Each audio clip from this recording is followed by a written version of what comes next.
Assalamualaikum warahmatullahi wabarakatuh. Kami dari kelompok 12 yang beranggotakan saya, Nino Ainur Anggraini Isritastani, NIM 035, dan teman saya, Sela Yuninda, NIM 036. Kami di sini akan memaparkan materi yang berjudul hubungan antara minat terhadap media WhatsApp dengan kompetensi mahasiswa selama pembelajaran jarak jauh. Berikut penjelasannya. Baik, yang pertama pendahuluan.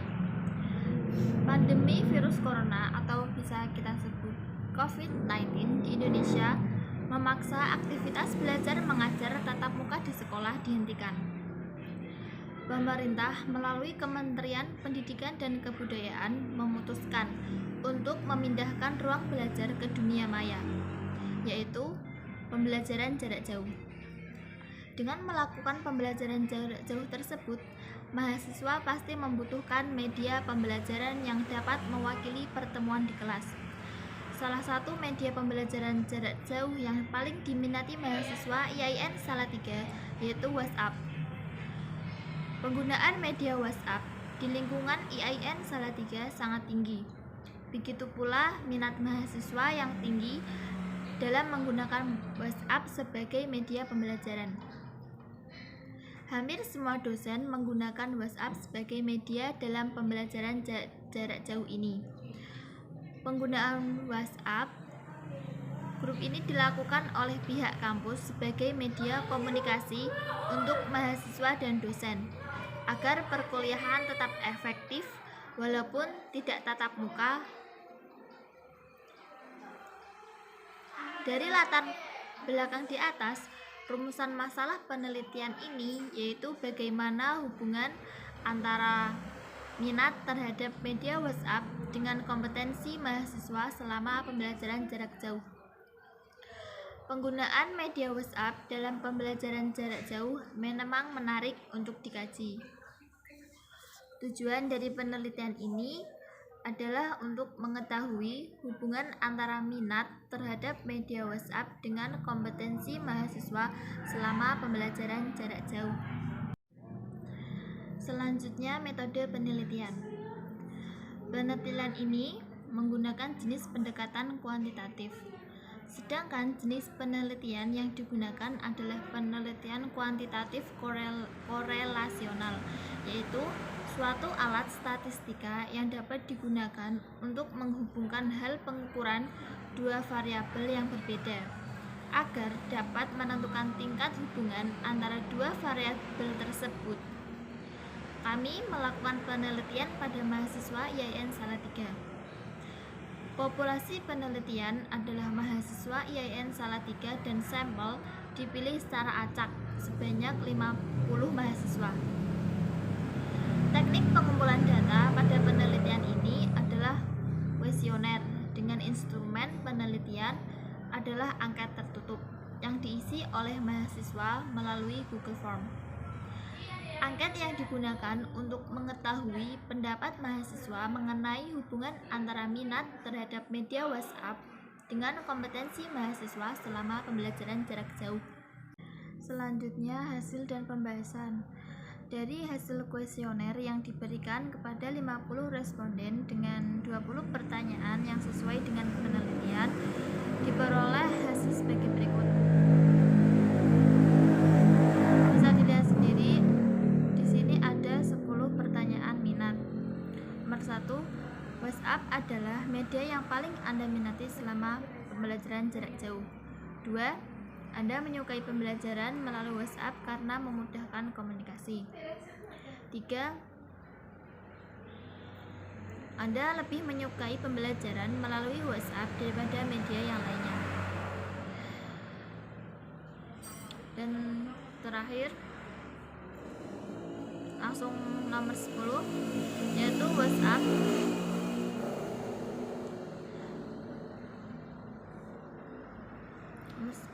Anda menginginkan WhatsApp sebagai satu-satunya media yang digunakan selama pembelajaran jarak jauh.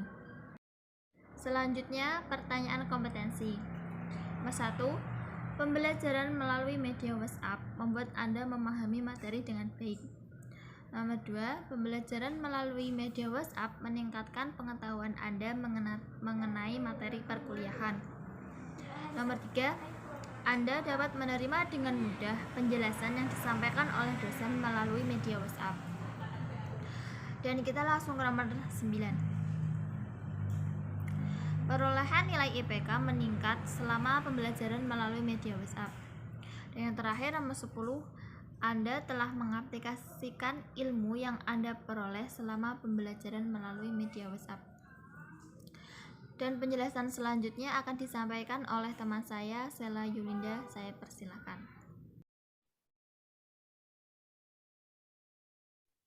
Selanjutnya, berdasarkan kuesioner tersebut, dapat disusun instrumen penelitian sebagai berikut.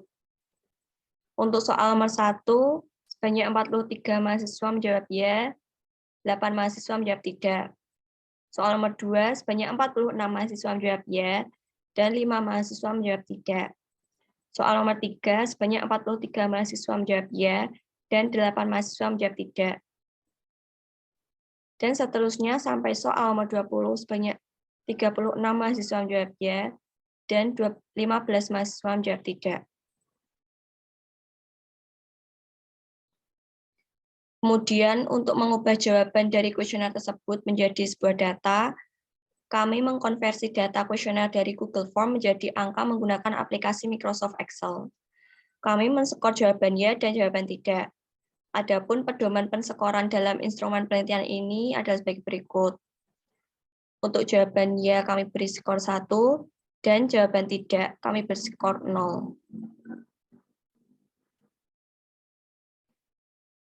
Pertanyaan nomor 1 sampai 10 sebagai variabel X dan 11 sampai 20 sebagai variabel Y.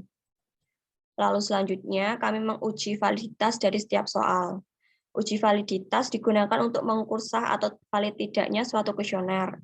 Suatu kuesioner dikatakan valid jika pertanyaan pada kuesioner mampu untuk mengungkapkan sesuatu yang akan diukur oleh kuesioner tersebut. Di sini kita menghitung korelasi antara faktor-faktor skor dengan jumlahnya. Nilai dikatakan valid apabila R hitung lebih besar dari R tabel, maka bisa disebut juga nilai ini signifikan. Hasil perhitungan diperoleh data sebagai berikut. Uji validitas variabel X mempunyai hasil valid untuk seluruh soal. Begitu pula untuk uji validitas variabel Y diperoleh hasil valid untuk seluruh soal. Berdasarkan hasil uji validitas tersebut, pertanyaan dalam kuesioner memiliki koefisien korelasi yang cukup tinggi, dibuktikan dengan semuanya valid, dan dapat digunakan sebagai instrumen penelitian. Kemudian kami menghitung sentral tendensi seperti pada data di bawah ini. Untuk median variabel X diperoleh nilai 1, dan variabel Y diperoleh nilai 1. Lalu modus dari variabel X diperoleh nilai 1, dan modus variabel Y diperoleh nilai 1.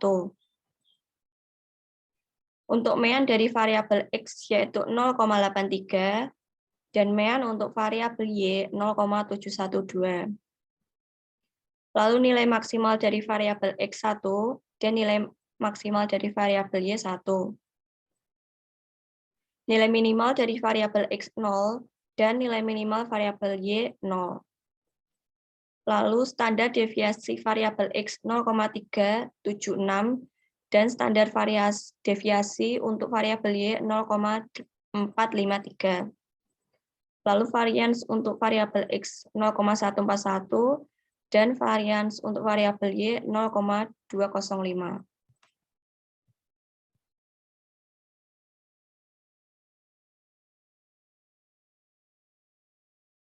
Berdasarkan data, selanjutnya kami melakukan uji correlation koefisien antara variabel X dan variabel Y. Correlation koefisien adalah ukuran statistik dari kekuatan hubungan antara pergerakan relatif dua variabel.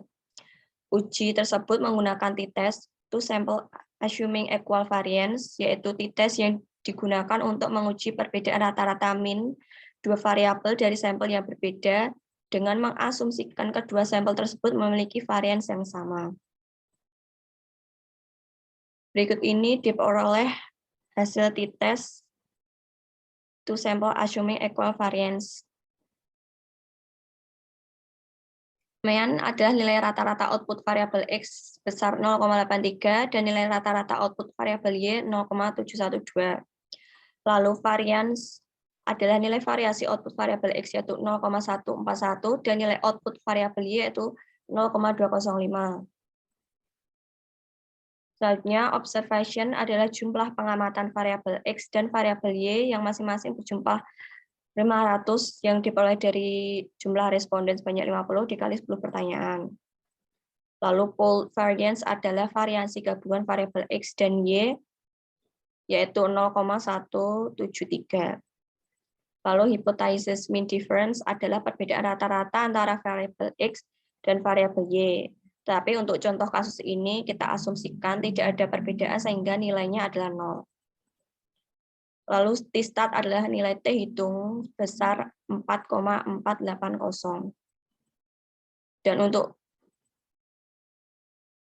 t-tabel atau t vertical to tail yaitu 1,962.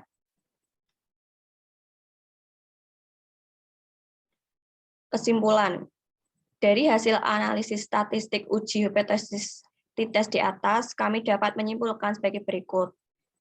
T hitung sebesar 4,480 lebih besar daripada T tabel sebesar 1,962. Berarti kita menolak H0 dan menerima H1. H0 atau hipotesa awal yaitu minat mahasiswa terhadap WhatsApp tidak memiliki hubungan dengan kompetensi mahasiswa selama PJJ. Dan H1 atau hasil akhir yaitu minat mahasiswa terhadap WhatsApp memiliki hubungan dengan kompetensi mahasiswa selama PJJ. Artinya, semakin tinggi minat mahasiswa terhadap WhatsApp, maka semakin tinggi pula tingkat kompetensi mahasiswa. Data menunjukkan hasil yang positif, yang artinya kedua variabel ini sangat berhubungan. Demikian presentasi dari kelompok 12. Mohon maaf bila terdapat kekurangan dan kesalahan dalam menyampaikan hasil presentasi dari kelompok kami. Terima kasih atas perhatiannya. Wassalamualaikum warahmatullahi wabarakatuh.